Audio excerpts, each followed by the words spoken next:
శ్రీ లక్ష్మీ నరసింహస్వామి జ్యోతిష్యాలయం. కుటుంబంలో ఏ సమస్యకైనా 100% పరిష్కారం. విచ్చేయండి. సికింద్రాబాద్ రైల్వే స్టేషన్ దగ్గర రతిఫైల్ బస్ స్టాండ్ ఎదురుగా, సికింద్రాబాద్. సెల్ 9849783528. నమస్తే అండి. నమస్తే. ఈ రోజు ORR పై జరిగిన అత్యంత ఘోరమైన ప్రమాదం. సాధారణంగా మనం మిడ్ నైట్స్ లో, నిద్రమత్తులు, తాగిన మత్తులు చూస్తూ ఉంటాం ఇలాంటి యాక్సిడెంట్స్. కానీ పట్ట పగలు నడి రోడ్డు పైన ఆగి ఉన్న లారీని చూసుకోలేకపోయింది ఆ కుటుంబం. ఫలితంగా 6 దుర్మరణం. కోర్స్ చాలా వస్తాయి అనుకోండి రోడ్ సేఫ్టీకి సంబంధించి, అసలు అక్కడ లారీ ఎందుకు ఆగింది, ఇవన్నీను ఏమంటారు? ఇప్పుడు ఈ యాక్సిడెంట్ చాలా దురదృష్టకరం అండి. మొదటగా మనం మాట్లాడుకోవాల్సింది ఏంటంటే, ఆ తల్లి తండ్రులు ఉన్నారు చూసారా, వాళ్ళ కొడుకు, కోడలు, అల్లుడు, 2 మనవళ్ళు, 1 మనవరాలు, కూతురు కూడా ఉంది. కూతురు హాస్పిటల్లో ఉన్న చాలా భయంకరమైన గాయాలతో ఉన్నారు. చాలా క్రిటికల్గా ఉంది. అసలు ఇప్పుడు ఈ వీళ్ళకి ఏంటండి, ఆ తల్లిదండ్రి ఈ ఏజ్లో కోడలు ఉద్యోగం చేసుకుంటుంది, అల్లుడు ఉద్యోగం చేసుకుంటున్నాడు, కూతురు సంగతే తెలీదు, కొడుకు వ్యాపారం చేసుకుంటున్నాడు. వీళ్ళకి 2 పిల్లలు, ఒకళ్ళకి 2 పిల్లలు, ఒకళ్ళ పిల్ల. ఈ పరిస్థితుల్లో వీళ్ళందరూ కుటుంబం తుడిచిపెట్టుకుని పోయిన తర్వాత అసలు ఏం చూసుకుని బతకాలి వీళ్ళు? ఇప్పుడు వాళ్ళ పరిస్థితి ఎలా ఉందంటే, వాళ్ళ పెళ్ళైనప్పుడు వాళ్ళ జీవితం ఎట్లా స్టార్ట్ అయిందో ఆ 2తో స్టార్ట్ అయిందే, ఇప్పుడు మళ్ళీ వచ్చి వాళ్ళ జీవితం అక్కడ ఆగింది.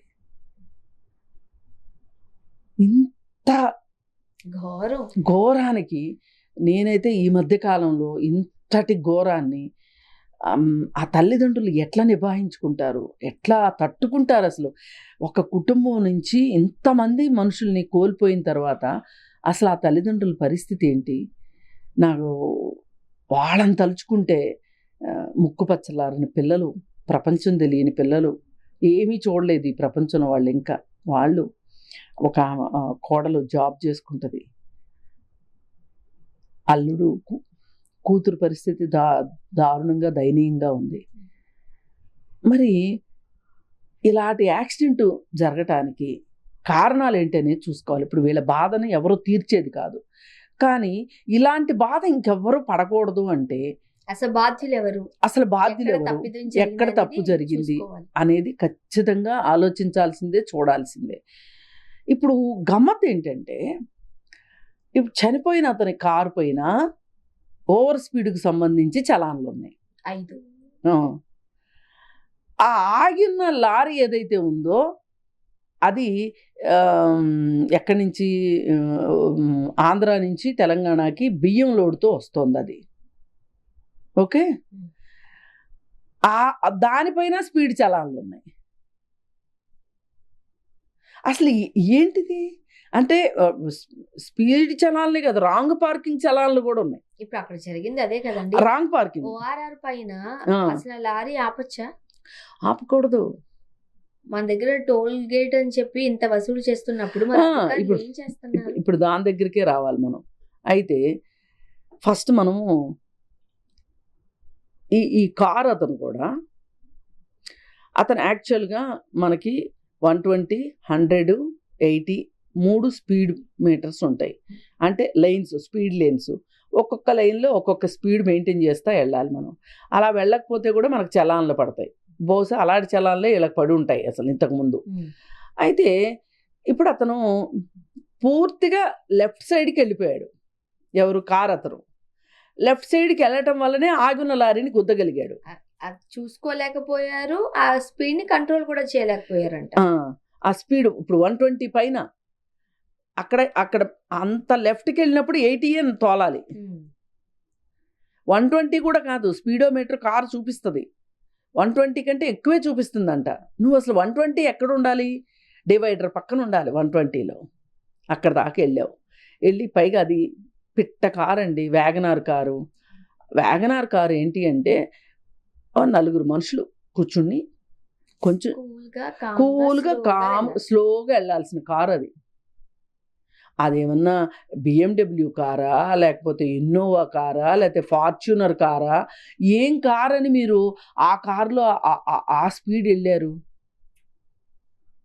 ఇప్పుడు పైగా ఇది మొదటిసారి కూడా కాదు, ఇంతకుముందు కూడా ఉన్నాయి. ఆ శివకుమారు తోలకం అలా ఉంది. పైగా నిద్రమొత్తని కూడా అంటున్నారు. నేను అనుకోవటం వీళ్ళు బాగా తెల్లవారుజామున లేచి యాదగిరిగుట్ట వెళ్ళటం కోసం బాగా తెల్లవారుజామున లేచి బయలుదేరినట్టున్నారు. యాదగిరిగుట్టకెళ్ళి యాదగిరిగుట్టలో వాళ్ళు మొత్తం దర్శనాలు అన్నీ చేసేసుకుని అయిపోయిన తర్వాత చిలుకూరుకు వచ్చి చిలుకూరు నుంచి గచ్చిబౌలిలో షాపింగ్ చేసుకొని సనత్ నగర్ ఇంటికి వెళ్ళాలి. అది వాళ్ళ రూట్ మ్యాప్. ఒక ఫుల్ సర్కిల్ వేద్దాం అనుకున్నారు, హాఫ్ సర్కిల్లో ప్రాణాలు పోయినాయి. సరే, ఇకపోతే అతను అక్కడ పార్కింగ్ చేయకూడదు, అది రాంగ్ పార్కింగ్. అసలు ఔటర్ రింగ్ రోడ్డు పైన హైవేస్ పైన ఆపకూడదు. పోనీ అతను బ్రేక్ డౌన్ అయ్యి ఆపాడు అనుకుందాం. ఆపినప్పుడు అతను కనీసం ఆ 4 లైట్లు పార్కింగ్ లైట్లు వేసి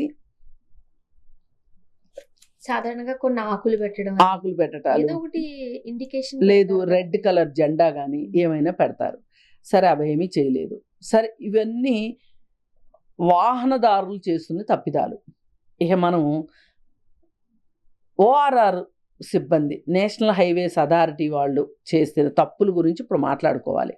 అవేంటి అంటే, వీళ్ళు హైవేస్ వేస్తున్నారు, టోల్ గేట్లు పెడుతున్నారు, డబ్బులు వసూలు చేస్తున్నారు. వసూలు కాదు, దాన్ని పిండటం అంటారు, పిండుతున్నారు. ఓకే, బాగుంది. మీరు ఏం ఫెసిలిటీస్ ఇస్తున్నారు? హైవేస్ అంటే ఎట్లా ఉండాలి? ఎక్కడ చెక్కు చెదరకూడదు, ఎప్పటికప్పుడు మెయింటెనెన్స్ చేయాలి. అది ఒకటి. రెండోది, టోల్ కోసం టోల్ గేట్ దగ్గర ఇంత టైం కంటే ఎక్కువ వెయిట్ చేస్తే టోల్ ఫీజు కట్టాల్సిన అవసరం లేదు. ఇది అవి టోల్ గేట్ దగ్గర వ్యవహారాలు. రోడ్లు ప్రమాదాలు నివారించే విధంగా కట్టే విషయాలు చూసుకోవాల్సిన బాధ్యత. ఇంకపోతే ఎవరైనా ఈ ఔటర్ రింగ్ రోడ్లో వెహికల్స్ పార్క్ చేస్తే వీళ్ళకి ఎక్కడికక్కడ కెమెరాలు ఉంటాయి.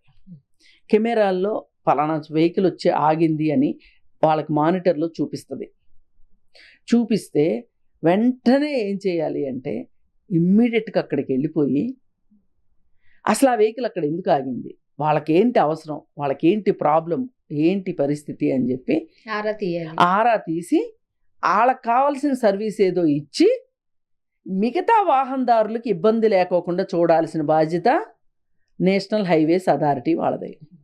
వాళ్ళు ఏం చేస్తున్నారు? ఆ వెహికల్ వచ్చి ఆగితే ఎట్లా ఊరుకున్నారు? ఇప్పుడు అమెరికా లాంటి దేశాల్లో మనం అక్కడ ఫ్యాషన్లు, వాళ్ళు వేసుకునే బట్టలు అన్నీ అనుకరిస్తాం, కానీ వాళ్ళు ఫాలో అయ్యే రూల్స్ రెగ్యులేషన్స్ మనం ఫాలో చాలా స్ట్రిక్ట్గా ఉంటాయి, చాలా స్ట్రిక్ట్గా ఉంటారు. ఫైన్లు విపరీతంగా పడతాయి. ఇప్పుడు ఈ విధంగా కనుక వెహికల్ ఆగి ఉంటే కనుక అసలు వాళ్ళ ఆ వెహికల్ లైసెన్స్ని రద్దు చేయటమా, లేకపోతే అక్కడ అందులో డ్రైవ్ చేసిన డ్రైవర్ లైసెన్స్ క్యాన్సిల్ చేయటమా, విపరీతంగా ఫైన్లు వేయటమా, ఫైన్లు కట్టడమా, పైగా కోర్టుకి వెళ్ళి ఫైన్ కట్టాల్సి ఉంటుంది. అక్కడ ఒక రోజు యొక్క విలువ తెలుసు, టైం విలువ తెలుసు. ఇన్ని ఉంటాయి. మనం ఎందుకు నేర్చుకోలేకపోతున్నాం? ఇప్పుడు మనం రోడ్డు మీద పేపర్లు వేయకూడదు, కారులో నుంచి ఏది బయటికి విసరకూడదు, విసిరితే ఫైను. ఇప్పుడు మనం దుబాయ్ కానీ సింగపూర్ కానీ అమెరికా కానీ ఎక్కడికైనా వెళ్ళి మనం అలా చేస్తామండి? ఇండియాలో మటుకు బాగా చేస్తాం. ఏమో నేను కూడా చేస్తానేమో, మీరు కూడా చేస్తారేమో. అంటే ఇక్కడ మనల్ని పట్టుకునే వాళ్ళు లేరు, ఆపేవాళ్ళు లేరు అనే సరికి మనకు ఒక రకమైన ధీమా వచ్చేస్తుంది అనమాట. మనం ఏం చేసినా ఏం కాదు. ఏది పడితే అది విసిరినప్పుడు కొంతమంది కోపడ్డారు అనుకోండి, వాళ్ళ మీదకి ఎలా వెళ్తారు తెలుసా మనోళ్ళు గొడవకి. అవును, చేసిన తప్పు కదా, ఇట్స్ ఓకే. సాధారణంగా మనం ఏం చేస్తాం, కబుక్కుని వేసాం, ఎవరో దాన్ని మనల్ని అలర్ట్ చేశారు, ఓ సారీ, అంటారా అట్లాగా మన వాళ్ళు అంటారు. ఎదురుపడి గొడవలో ఇక్కడ అక్కడ సారీ చెప్తే కూడా కుదరదు, ఫైన్ కట్టాల్సిందే. అందుకని కార్లలో బ్యాగ్ పెట్టుకుంటారు. నాకు ఒకసారి ఎప్పుడో పాత రోజుల్లో కువైట్లో ఉండి హైదరాబాద్లో సెటిల్ అయిన వాళ్ళకి నేను ఏదో ల్యాండ్ చూపించడం కోసం కార్లో వెళ్తా ఉంటే నేనేదో తినేసి ఇలా దించి ఇలా అయిపోతే వాళ్ళు కెవ్వుని కేకేశారు. ఏమైపోయిందని నేను ఇటు చూస్తే, అలా వేయకూడదు, ఇక్కడ ఇందులో బ్యాగ్ ఉంది కార్లో, ఆ బ్యాగ్లోనే వెయ్యాలి అని. వాళ్ళు కార్లో ఒక బ్యాగ్ పెట్టుకుంటారు, ఏమన్నా తింటారు కార్లలో, తిని ఆ బ్యాగ్లో వేసుకొని ఇంటికి వెళ్ళిన తర్వాత బ్యాగ్ తీసుకొని ఇంట్లోకి వెళ్తారు. ఇంట్లోకి వెళ్ళి డస్ట్బిన్లో వేస్తారు. లేదు అనుకుంటే కనుక కార్ ఎక్కడన్నా ఆగినప్పుడు వాళ్ళకి డస్ట్బిన్ కనిపిస్తే డస్ట్బిన్లో వేస్తారు. ఇప్పుడు క్లీన్ అండ్ గ్రీన్ అంటే, స్వచ్ఛ భారత్ అంటే ఈజీగా రాదు. ప్రభుత్వాలు చెప్తేనో, అమలు చెప్తేనో, లేకపోతే మంచులక్ష్మి చెప్తేనో స్వచ్ఛ భారత్ అయిపోదు. ప్రజలలో ఉండాలి, ఎవరికి వాళ్ళకి ఉండాలి. మనలాంటి వాళ్ళం కూడా, ఇప్పుడు నేను ఆ రోజు వాళ్ళు చెప్తే ఒక క్షణం కొంచెం సిగ్గులాగా ఫీల్ అయ్యాను. కానీ నాకు అర్థమైంది, ఇది చాలా మంచి విషయం, ఇది మనం నేర్చుకోవాలి అని. సరే, ఏది ఏమైనప్పటికీ ఒక చిన్న తప్పిదం, మానవ తప్పిదం. అటు ఇప్పుడు నాకు ఆ కారు వెళ్ళిన తీరు చూస్తే నాకు ఏమనిపించిందంటే, ఇప్పుడు అక్కడ అది ఆగి లేకపోతే కూడా అతను వెళ్తున్న స్పీడ్కి వెళ్ళి ఆ డివైడర్నైనా గుద్దేసేవాడు. కాకపోతే అంటే ఆ లెఫ్ట్ సైడ్ ర్యాంపులు ఉంటాయి కదా, ర్యాంపునైనా గుద్దేవాడే ఏది కారు అతను. కాకపోతే ఇంతమంది చచ్చిపోయేవాళ్ళు కాదు. ఇప్పుడు ఇది ఏమైపోయింది, అసలు దాని కిందకి వెళ్ళిపోయింది కారు. 5 నిమిషాలు అయిందంటే అతను పెట్టి, అదే అంటారు చూడండి, మృత్యు ఏ టైంకి ఎక్కడ ఎట్లా వస్తుంది. అట్లా ఏం కాదులే కానీ, మానవ తప్పిదాలే మృత్యువుకి దారితీస్తుంది కానీ, మరణానికి దారితీస్తుంది తప్పితే కానీ, యమధర్మరాజు తాళ్ళు పట్టుకొని దునపోత ఎక్కి వచ్చేస్తాడు రెడీగా, అలా ఏం ఉండదండి.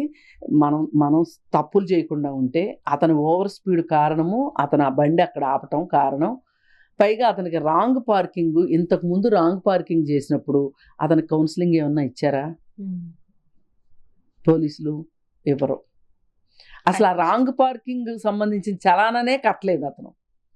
ఆ చలానా కడితే వాడికి కొంచెం నొప్పన్నా ఉండేది. ఈ రాంగ్ పార్కింగ్ చలానా 5,000 పెట్టారనుకోండి, ఎవడన్నా రాంగ్ పార్కింగ్ చేస్తాడా అండి? అదేదో సినిమాలో భరత్ ఎక్కువ చలానాలు, ఇప్పుడు 10,000 చలానా అనగానే కోపం వచ్చేస్తుంది. కానీ మన జీవితం కంటే 10,000, మన జీవితం విలువ 10,000ఏనా? ఎందుకు నువ్వు కింద నడుచుకుని పో, అంతే కదా. నీకు వాకింగ్ ట్రాక్స్ పైన నువ్వు బండి వేసుకుని వెళ్ళడం ఎందుకు, 10,000 కట్టడం వేసి వస్తుందని కింద నడుచుకుని పో, కింద తోలుకుని పో, అయిపోయిందిగా. అందుకని ఏంటంటే, మనం కూడా బండి కొనుక్కోవడమే కాదు, ఆ బండి నడపటం తెలియటమే కాదు, ఒక కల్చర్ కూడా తెలియాలి. బాధాకరం అండి, చాలా బాధాకరం. దీని నుంచి నేర్చుకోవాలని మనం ఇంతలా చెప్తున్నాం. ఎవ్వరు ఓవర్ స్పీడ్ వెళ్ళొద్దు. ఇప్పుడు మీరు ఓవర్ స్పీడ్ వెళ్ళి ఏమవుద్ది, ఆఖరి పని ఏంటి మీది, ఇంటికి చేరటం లేట్ అవుతుంది. లేదు దానికంటే ముందేంటి, షాపింగ్, గచ్చిబౌలిలో షాపింగ్ చేయటం ఆగిపోద్ది. ఏమవుతుంది? ఇప్పుడు వాళ్ళు బతికి బాగుంటే వాళ్ళు షాపింగ్ చేసుకునేవాళ్ళుగా. ఏదైనా చాలా దురదృష్టకరమైన సంఘటన. థ్యాంక్ యూ అండి. Thank you.